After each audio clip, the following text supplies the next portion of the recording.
Ça fait 1 mois et 1 jour que je suis rentré en France. Qu'est-ce qui s'est passé depuis? J'ai noté 4 points pour moi que je vais te partager de suite, que j'ai envie de partager dans cette vidéo. Bon, premier point, je te partage mon écran. Et oui, je suis équipé. Il y a mon gars Yassir là, que j'ai rencontré en Thaïlande, un Italien d'origine marocaine, mon gars S que j'ai rencontré là-bas en Thaïlande. On a fait un podcast sur sa chaîne qui est en anglais. Donc, si tu veux m'écouter parler en anglais avec mon French accent, c'est ici. Je te mets une petite partie. What? You're making videos? Exceptional. What? Like, for example, I never smoked in my life except one time. So unconsciously, I was. Bon, lui, je t'en avais parlé, je t'avais montré. Il était dans ce début de vidéo là, où il me faisait visiter son condo. Et le week-end qu'on a passé ensemble à Pattaya. Donc, c'est vraiment mon gars. On s'est trop bien entendu, on est toujours en contact d'ailleurs, on parle par message, etc. Donc on a fait un podcast sur sa chaîne, ça je mettrai dans la description hein, si jamais ça t'intéresse. Bah je parle anglais pendant 52 minutes. Et oui, mon anglais, hein, je me considère pas bilingue parce que voilà, je peux pas parler de tout non plus, mais j'ai pas vraiment de difficultés. C'est-à-dire que là, on parlait de spiritualité et à l'aise, à l'aise. Tu vois, je peux avoir les mêmes discussions aussi bien en français et en anglais. Mais pour autant, je me considère pas bilingue. Bon, j'ai juste pas de difficulté, quoi. Ça, c'était la première chose, du coup. Deuxième chose que je fais, hein, j'avais dit que j'allais reprendre un taf salarié en rentrant en France. Bah, en fait, je travaille avec l'entreprise familiale de mes gars. C'est pas la famille de sang, mais vas-y, tu connais. Comme je suis très très proche d'eux, de temps en temps, je travaille avec eux. Et en fait, je vais te les montrer si je les trouve sur Internet, là.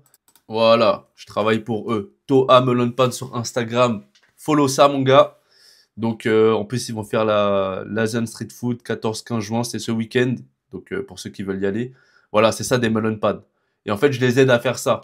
C'est quelques jours dans la semaine. Donc, moi, ça m'arrange parce que à côté, j'ai d'autres projets sur lesquels je suis en train de bosser. Donc, voilà, ça, c'est des brioches japonaises. Je les aide, en fait, à faire la confection, etc. Et eux, le week-end, ils vont faire des salons partout en France. Ils se déplacent, ils prennent leur camion, leur matériel, et puis voilà. Donc, c'est vraiment physique comme taf, hein. Bah, t'es là, tu pétris, tu fais avec les mains. À la fin de la journée, franchement, bah, je suis lessivé. Je suis fatigué. Je bosse vraiment de 9h à 18h. Peut-être des fois c'est 19h, mais toute la journée, je suis debout.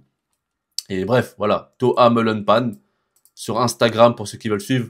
Et si jamais il y a des salons qui passent près de chez toi, tu sais, ils vont à Marseille, ils vont en Suisse, ils vont à Limoges, ils vont vraiment partout, partout, partout. Si jamais il y a des festivals, trucs Japon qui t'intéressent, potentiellement, ils seront là. Et voilà, si tu vois Toa Melon Pan, dis-toi que je bosse aussi avec eux. C'est vraiment la famille. Hop, je remets mon visage. Et ouais, je te disais que je bosse de 9h à 18h, peut-être 19h, debout toute la journée. C'est un taf manuel, hein, c'est vraiment à la chaîne. Je réfléchis pas, je débranche mon cerveau. Et ça me fait du bien, dans le sens où, bah, tu connais, hein, je réfléchis beaucoup.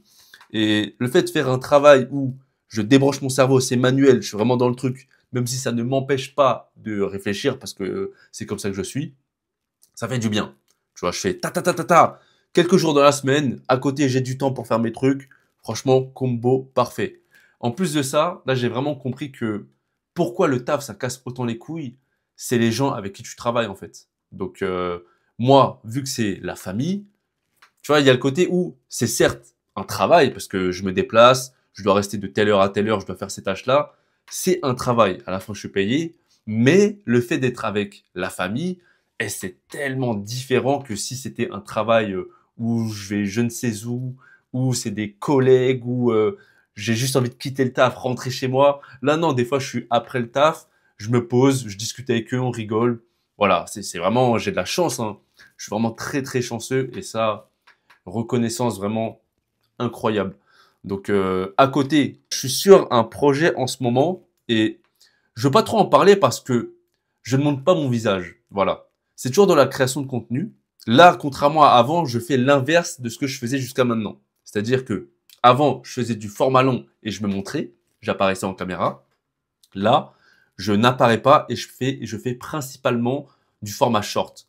Donc, là, vraiment, quand je suis chez moi, sur mon PC, en train de faire mes trucs, je sens vraiment que je suis en train de taffer. Alors que Avant, quand je faisais des vidéos, je me disais non, il y a trop de plaisir, je sais pas quoi. Là, il y a toujours le côté plaisir parce que c'est de la création, mais je me sens vraiment en train de taffer.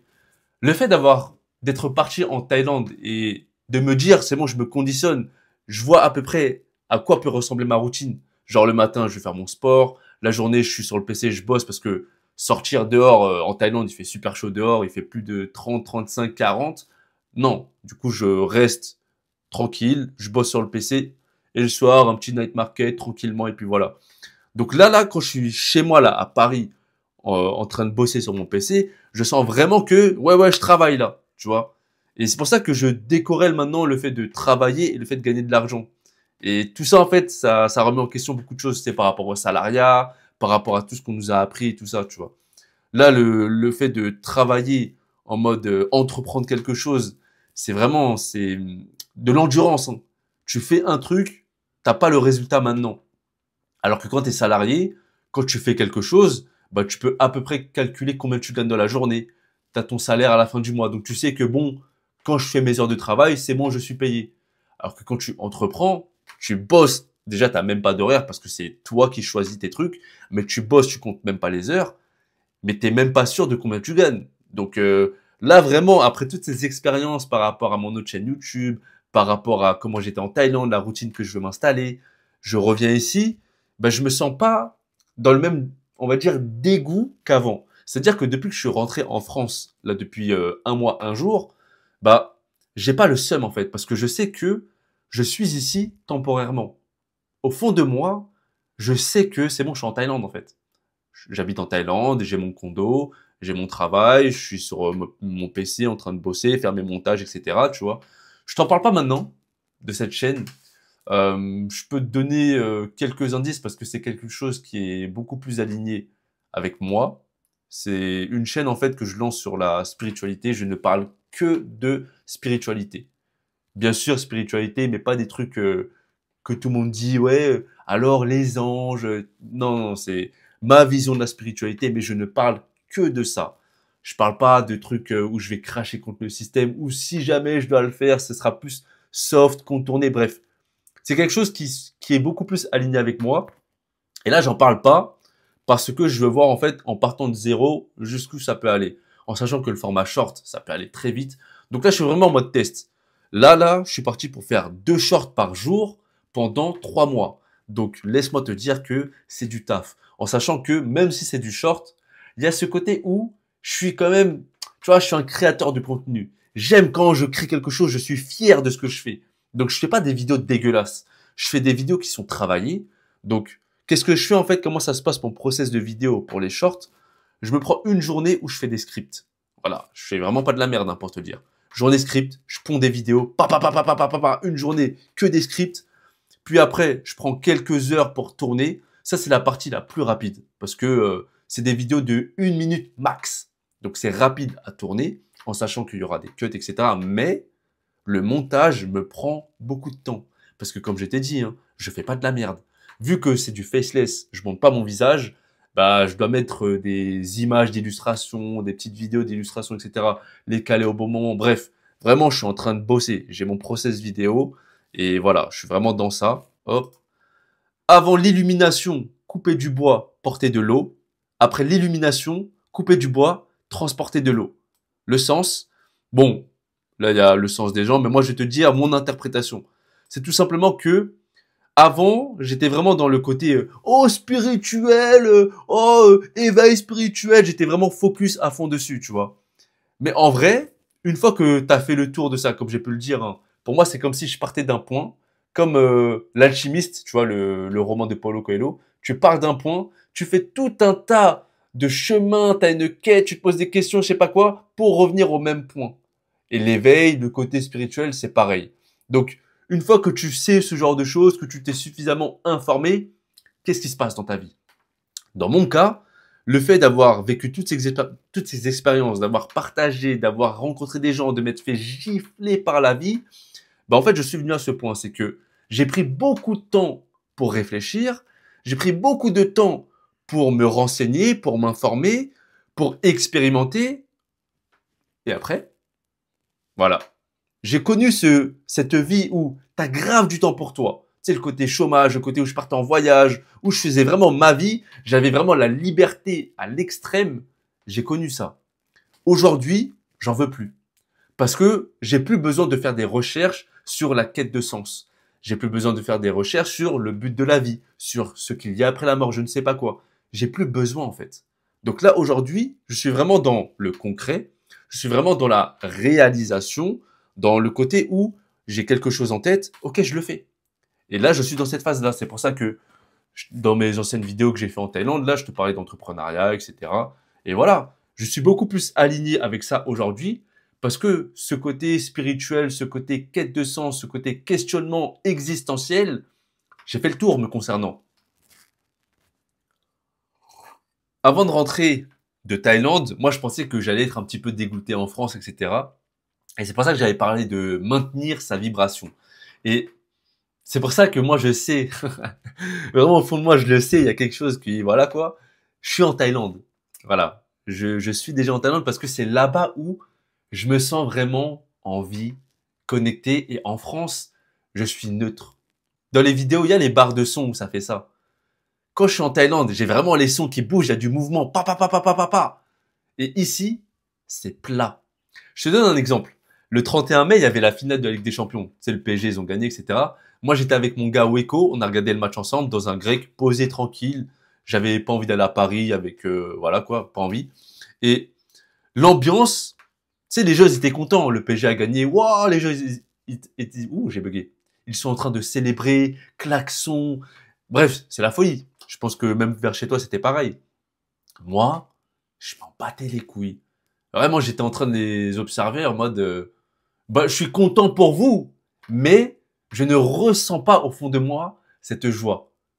Parce que je suis en France et mon niveau vibratoire ici, il est tellement neutre et que je sais maintenant la différence quand je suis en Thaïlande.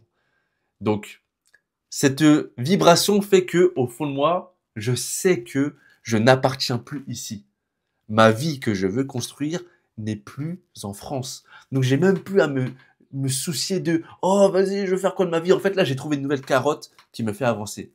Toutes les actions que je mets en place, tout ce à quoi je pense, c'est ok, mon but, c'est j'habite en Thaïlande. Simple. Je vais te partager une anecdote. Ça, j'hésitais à la partager quand j'étais en Thaïlande, mais vas-y là, fuck, je partage. Je te partage aussi mon écran pour t'illustrer. On va sur YouTube. Hop, le média de Zach Nani. Pour ceux qui connaissent, il fait des très bonnes interviews. Et il a fait une interview avec lui là, Rémi Cabella, un footballeur, 3h08. Tu te dis, oh 3h08, écoutez, moi je t'explique comment je fonctionne en fait pour les podcasts longs. 1 heure, 1h30, 2 heures, 3 heures, j'écoute. En fait, quand je vais à la salle, j'écoute des podcasts. Voilà. La plupart du temps, j'écoute des podcasts. Je peux écouter de la musique, mais voilà. Et ce podcast, Zach Nani Cabella, je l'ai écouté dans l'avion en allant en Thaïlande. Et à un moment, j'avais mon casque, voilà, j'écoutais.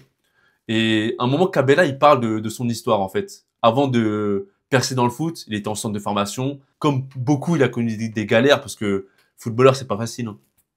Dans un centre de formation, franchement, sur toutes les personnes qu'il y a, il y en a combien qui percent vraiment.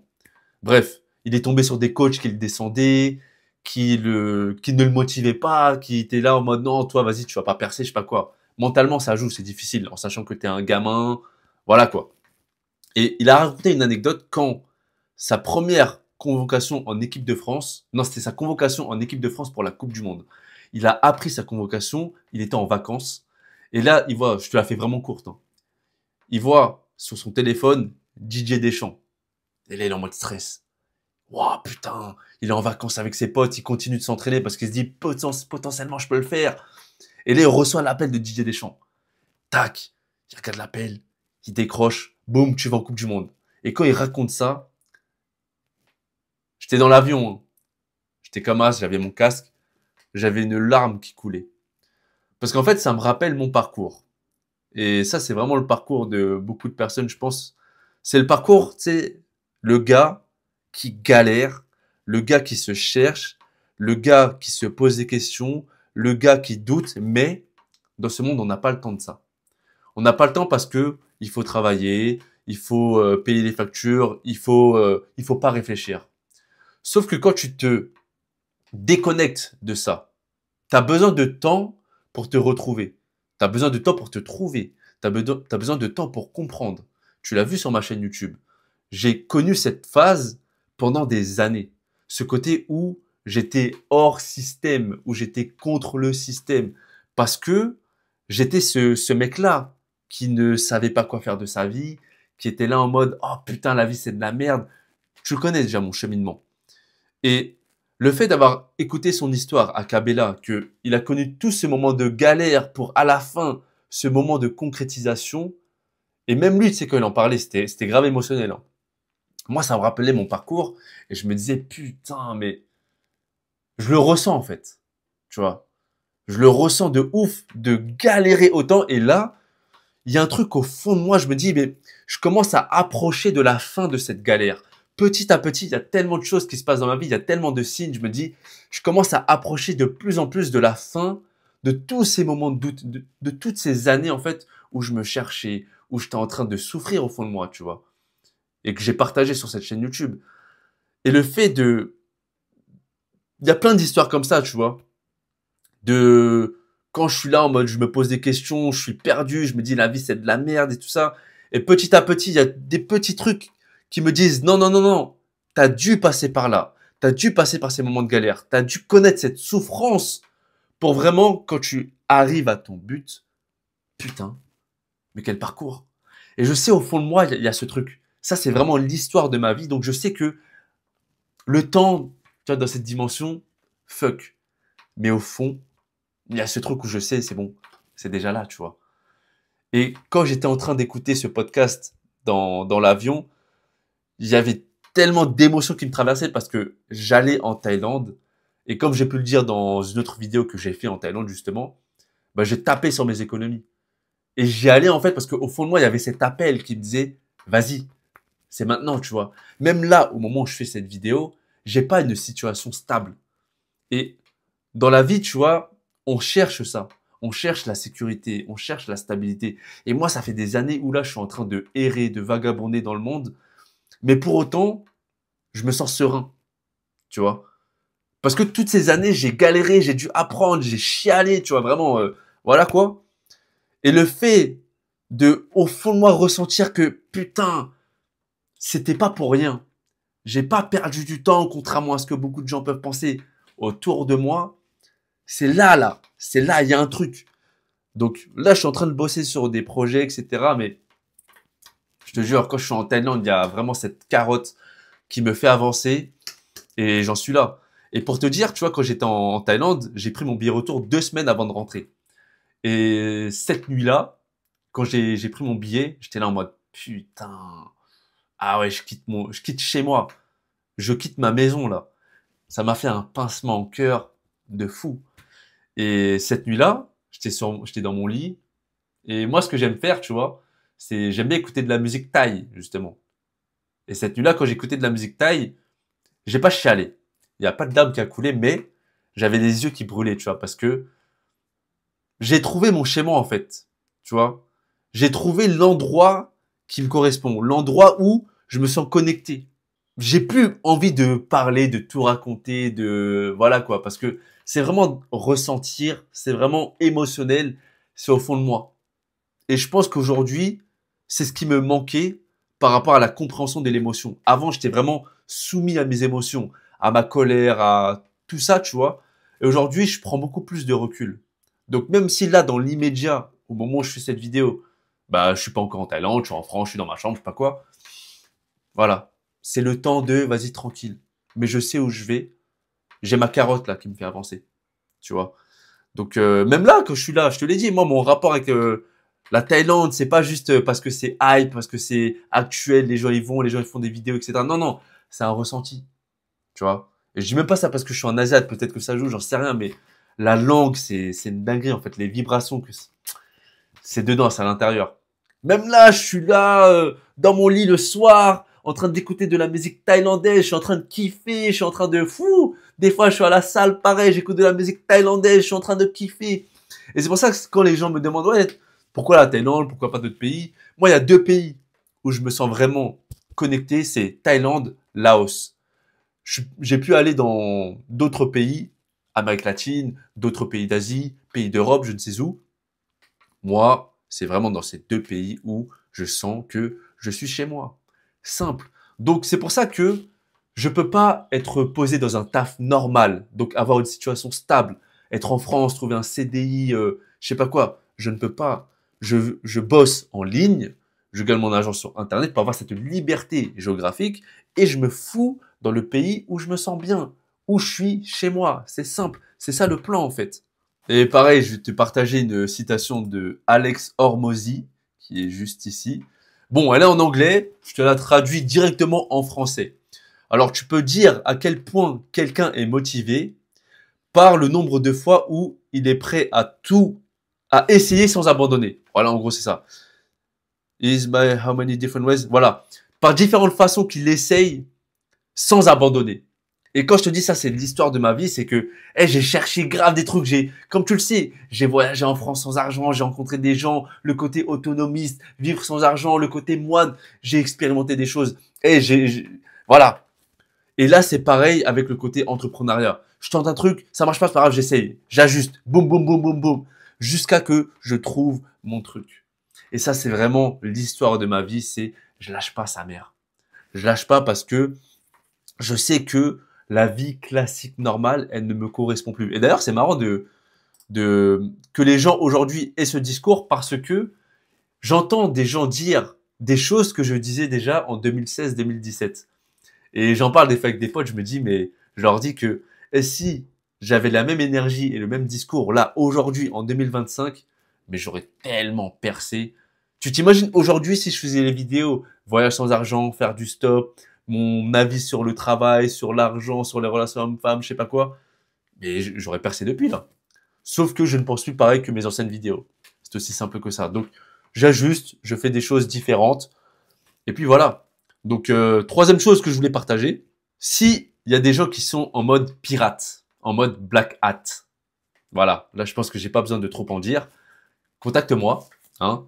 C'est intéressant parce que justement, ce côté où c'est pas les gens qui parlent le plus, mais qui font des choses en mode sous-marin. Là, il y a un côté que j'aime bien, tu vois. C'est pour ça que je vais faire du faceless. Parce que, jusqu'à maintenant, j'ai fait que de montrer mon visage. Tu sais, il y a un côté où, aujourd'hui, je me sens beaucoup plus pudique. Mais quand tu montres ton visage, c'est difficile, en fait, de conserver cette pudeur. Donc, j'aime bien ce côté faceless, justement. Ou même un autre biz qui n'a rien à voir avec la création de contenu ou peu importe quoi. Bref, le côté black hat. Quand je dis ça, je pense que ceux qui le font, ceux qui s'y connaissent, voient de quoi je parle. Donc, s'il y a des gens qui sont en mode pirate black hat, contactez-moi. Barre d'infos. Donc voilà, là on arrive à la fin de la vidéo. Quatrième chose que je voulais partager aussi, c'est si jamais j'organise un meet-up sur Paris au mois de juin, juillet, août, peu importe, dites-moi en commentaire, est-ce qu'il y a des gens, commentaires ou envoyez-moi un mail ou sur Instagram, voilà. Dites-moi s'il y a des gens qui seraient chauds ou pas, si j'organise un meet-up. Donc voilà, hein. J'en suis là dans ma vie actuellement, je suis pas mal en mode taf, je sors même pas. On est en mois de juin, des fois il fait beau, il y a du soleil, je sors pas. Je suis chez moi, je suis en train de bosser. J'ai pas envie de sortir, hein, tout simplement. Je suis en train de faire mes trucs, je suis concentré. Ma vie se résume à ça. Je taffe soit avec la famille, belle pan, soit je taffe sur mes projets à moi.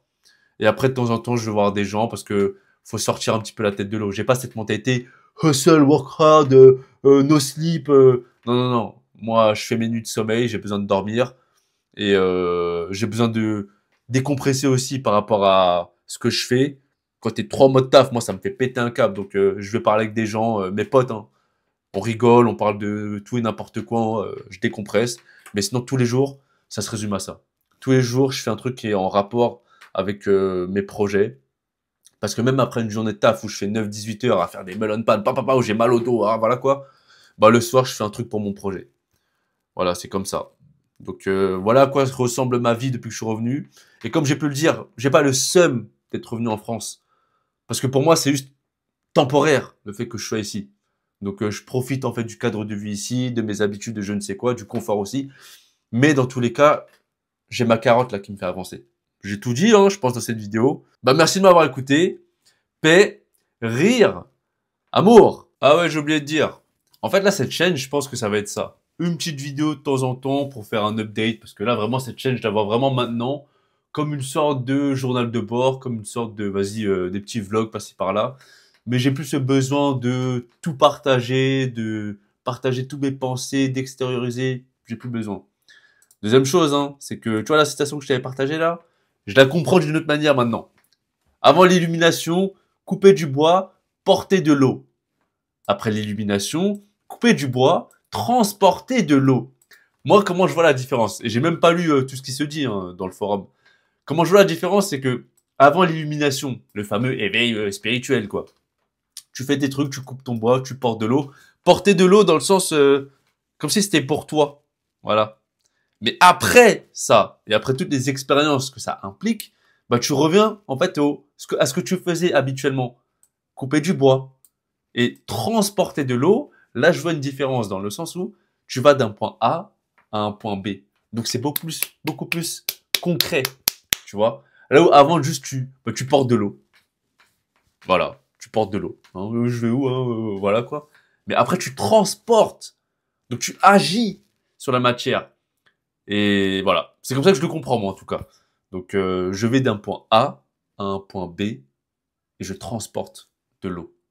Et là la différence, la petite subtilité. Donc moi je l'interprète comme ça. Hein. Dis-moi ce que toi t'en penses en commentaire. Pareil, si t'as envie de lire ce qui est dans ce forum là sur Reddit. Donc voilà. Parce qu'on s'imagine, oui, oh, je suis quelqu'un de spirituel, méditer 5 heures par jour. Et d'ailleurs, ma vidéo là, où je dis ça, attends, c'est quoi? Être spirituel ne te rend pas meilleur que les autres. Tous ces trucs-là, tu vois, tous les gens soi-disant spirituels, ouais, faut méditer 5 heures par jour, le bien, le mal, oh, le matériel, l'argent, c'est pas bien. Eh, y a pas un mec qui m'a contredit. Voilà. Bref, commentaire, dis-moi ce que tu en penses. Je te dis à la prochaine, je ne sais pas quand. Voilà, comme j'ai dit, cette chaîne YouTube, maintenant, je partage une fois de temps en temps, ça fait plaisir. Et puis voilà, hein. À la prochaine. Ah ouais, j'ai encore oublié de dire, dans mes vidéos, je ne partage pas tout. C'est logique, mais je préfère le partager quand même parce que bah il y a un mois qui s'est passé entre ma dernière et celle-ci, donc il s'est passé plein de choses, j'ai pas tout dit. Et en plus de ça, rajoute le fait que je deviens de plus en plus pudique. Donc il y a plein de choses hein, qui peuvent se passer encore dans ma vie que je ne dis pas. Voilà, je précise, je préfère préciser, c'est mieux. À la prochaine.